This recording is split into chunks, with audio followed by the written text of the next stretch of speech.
नमस्कार, श्री स्वामी समर्थ सर्वांना. तर आज आहे मंगळवार आणि आज मंगळवारच्या दिवशी आपल्याला महालक्ष्मी मातेची म्हणजे आपल्या देवी आईची सेवा करायची असते. त्यामुळे आपण मंगळवारी हळदीचं लेपन नक्की करायचं असतं, कारण देवीला हळद खूप प्रिय आहे. जर आपल्याला त्या दिवशी मंगळवारच्या दिवशी किंवा शुक्रवारच्या दिवशी काही देवीची विशेष सेवा करायची असेल तर आपल्याला असं उंबरठ्याला हळदीचं लेपन करून घ्यायचं असतं. छान रांगोळी काढायची असते आणि त्यामुळे माता लक्ष्मी देवी आपली कुलदेवी देखील आपल्यावर प्रसन्न राहते. त्यामुळे आपल्या घरी जर देवीची सेवा करायची असेल तर देवीचं त्या सेवेला आगमन व्हावं, देवीचा आशीर्वाद मिळावा. त्यामुळे आपल्याला देवीच्या घरी पदार्पण होणे, देवी ज्या ठिकाणी हळद असेल ती हळदीची जागा देवीला खूप आवडते. त्याचबरोबर रांगोळी देखील देवीला खूप आवडते. तसंच कमळाचं फूल देखील देवीला खूप आवडते. त्यामुळे आपल्याला देवीच्या ज्या प्रिय वस्तू आहेत ज्या प्रिय गोष्टी आहेत त्या देवीच्या वारी आपल्याला करायच्या असतात. त्यामुळे मी इथं हळदीचं लेपन आणि रांगोळी तसेच कमळ देखील काढून घेणार आहे.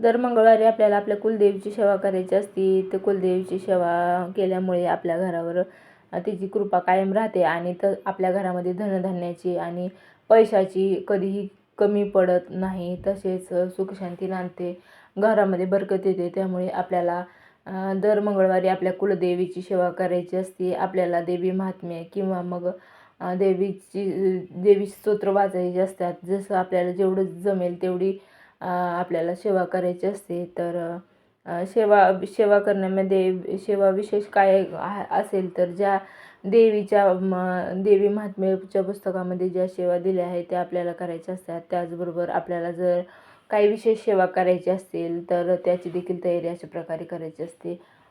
तर आपल्याला सुरुवातीला तर रांगोळी वगैरे सगळं झाल्यानंतर देवपूजा करून घ्यायची आणि मग सेवाला सुरुवात करायचं आहे.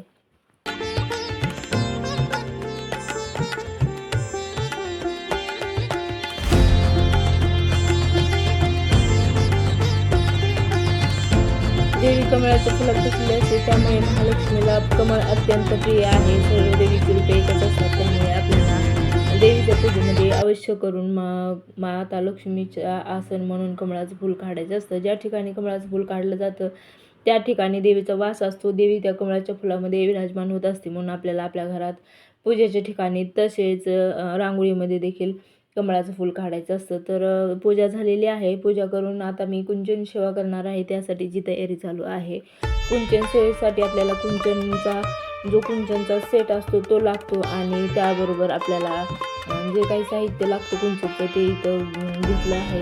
ते सर्व साहित्य जर कुंचनचं साहित्य आपल्याकडं सेटमध्ये नसेल तर फक्त आपण जो कुंचनचं जे पात्र आहे ते आपण विकत घ्यायचं आणि मग बाकीचं साहित्य आपण घरच्या घरी जरी तयार केलं, सेटमधलं साहित्य नसेल तरी सुद्धा आपण आपल्या घरच्या वस्तू कुंचन सेवेसाठी वापरू शकतो. त्यामध्ये आपल्या घरातले नाणी असतील, धणे असतील, अक्षदा असतील, विलायची असेल, अशा प्रकारच्या गोष्टी आपण कुंचन सेवेमध्ये वापरू शकतो, ज्या की माता लक्ष्मीला अत्यंत प्रिय आहेत. आणि जर तुमच्याकडून बाकीच्या इतर वस्तू तुमच्याकडे असतील जसं की कुंजनच्या सेटमध्ये येतात ते म्हणजे जे पोळ्या असते, तर त्याचबरोबर शिंपले असतात, कोबड्या असतात, कमळगट्ट्याच्या मणी असते, अशा प्रकारचे जे माता लक्ष्मीचे आवडते ज्या गोष्टी आहेत त्या आपण कुंजनच्या पात्रामध्ये टाकायच्या असतात. एक वस्तू टाकायची असते. सुरुवातीला आपल्याला पूजा करताना घरातले देवी देवताचे पूजन करून घ्यायचे आहे.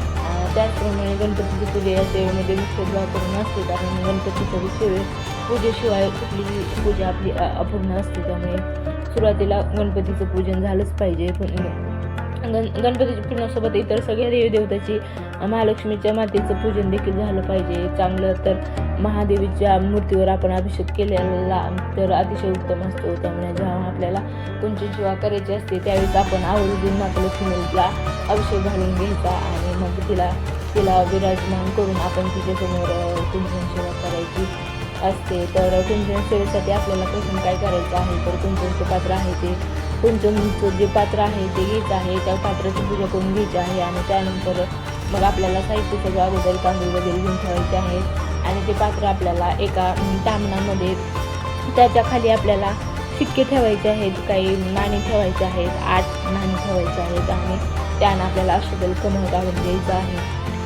8 बाजून ठेवायचं नाही आणि मध्ये एक म्हणजे अशा प्रकारचे 9 नाणे आपण ठेवू शकतो आणि त्यावर आपल्याला हे कुंकुमचं पात्र ठेवायचं आहे आणि ते कुंकुमचं पात्र ठेवून आपल्याला त्यावर एक वस्तू आहे ती टाकून आपल्याला माता लक्ष्मीचा मंत्र म्हणायचा आहे. ओम महालक्ष्मी नमो नमः असं म्हणायचं आहे किंवा श्रीसूक्त म्हणायचं आहे. ते टाकून आपल्याला तांदूळ टाकायचे आहेत. त्यानंतर प्रत्येक वस्तू टाकल्यानंतर तांदूळ टाकायचे आणि मग शेवटी आपल्याला जी कमळाची फुलं दिलेली असतात कुंचनच्या सेटमध्ये ती ठेवायची आहेत वर. आपल्याला कुंचनचं पात्र पूर्ण भरून घ्यायचं आहे आणि मग त्यावर ती फुलं ठेवायची आहेत आणि त्या कुंचनच्या सेटमध्येच आपल्याला तो शिक्के देखील येतात. माता लक्ष्मी आणि कुबेर यांची प्रतिमा असलेले जे माता लक्ष्मीचे शिक्के असतात ते वर ठेवायचे आहेत. त्यावर तुम्ही माता लक्ष्मीची मूर्ती देखील ठेवू शकता जर शिक्के नसतील तर अशा प्रकारे सेवा करायची आहे. शिक्क्यांना ठेवण्या अगोदर हळदी कुंकू लावून घ्यायचं आहे आणि मग त्याच्यावर ठेवायचं आहे आणि एक लाल फूल आवर्जून या सेवेला अर्पण करायचं आहे. सेवेच्या सुरुवातीला सगळ्यात महत्त्वाचं म्हणजे एक तुपाचा दिवा लावायचा आहे. तेलाचा दिवा तर आपण लावलेलाच असतो, परंतु तुपाचा दिवा लावायचा आहे कारण की माता लक्ष्मी तुपाच्या दिव्याला जास्त आकर्षित होते. त्यामुळे तुपाचा दिवा माता लक्ष्मीच्या सेवेला महत्त्वाचा असतो, म्हणून मग तुपाचा दिवा लावायचा आहे. रांगोळी काढून घ्यायची आहे आणि त्याचबरोबर आपल्याला मग पूर्ण सेवा करून घ्यायची आहे आणि ही सेवा झाल्यानंतर आपल्याला धूपदीप आरती वळून घ्यायची आहे आणि शेवटी श्रीसूक्त आपल्याला किमान 3 वेळेस तरी म्हणायचं आहे आणि ते म्हणल्यानंतर माता लक्ष्मीला आपल्याला नमस्कार करून साखरेचा नैवेद्य दाखवायचा आणि मग शेवटी आरती करायची आहे. तर अशा प्रकारे संपूर्ण सेवा करायची आहे आणि ह्या सेवेची उत्तर पूजा देखील असते, त्यामुळे आपल्याला ही मांडलेली सेवा हलवायची नाही, अशीच ठेवायची आहे. एक दिवस आपल्या घरात अशीच ठेवायची आहे आणि दुसऱ्या दिवशी मग उत्तर पूजा करायची असते. तोपर्यंत दुसऱ्या दिवसापर्यंत ही सेवा अशीच ठेवायची आहे आणि संध्याकाळी देखील धूपदीप ओवाळून या केलेल्या पूजेला आपल्याला पूजन करायचं असतं आणि संध्याकाळी देखील माता लक्ष्मीचं आवाहन करायचं असतं. या सेवेनं माता लक्ष्मी अत्यंत प्रिय होते आणि आपल्या घरामध्ये जी पैशाची बरकत आहे ती वाढते. त्यामुळे आपल्याला ही सेवा करायची असते. पैशासोबतच आपल्या घरातील जे वस्तू असते तर त्या वस्तूंची देखील आपल्याकडं कधीच कमी होत नाही. त्याला जसं आपल्या घरामध्ये बरकत येते असं म्हणतात, तर असं होतं. यामुळं आपल्याला ही सेवा करायची असते.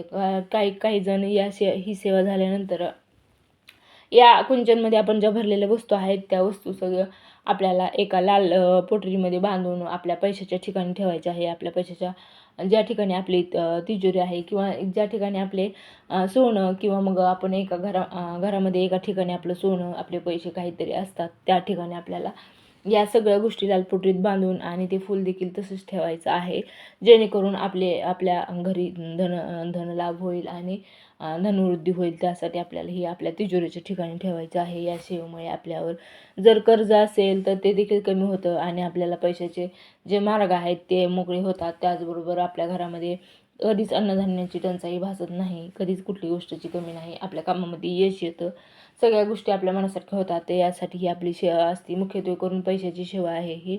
माता लक्ष्मी ही पैशाशी संबंधित देवता असल्यामुळे आपल्या पैशाच्या संबंधित अडचणी असेल तर त्या नक्कीच या सेवेमुळे दूर होतात. त्यामुळे ही सेवा आपल्याला करायची असते. आपल्याला दर मंगळवारी जर ही सेवा आपण केली तर उत्तमच आहे, परंतु महिन्यातून किमान एकदा तरी आपण आपल्या घरामध्ये माता लक्ष्मीची आवडती कुंचन सेवा करायला पाहिजे. मंगळवारी किंवा शुक्रवारी किंवा पौर्णिमेच्या दिवशी आपण ही सेवा करू शकतो. आणि त्याचबरोबर आपल्याला जर शक्य झालं तर दुर्गा सप्तशतीचा पाठ देखील करायचा असतो. त्यामुळे तर अशा प्रकारे आपण सेवा करायची आहे, जेणेकरून आपल्या घरची आर्थिक परिस्थिती सुधारेल.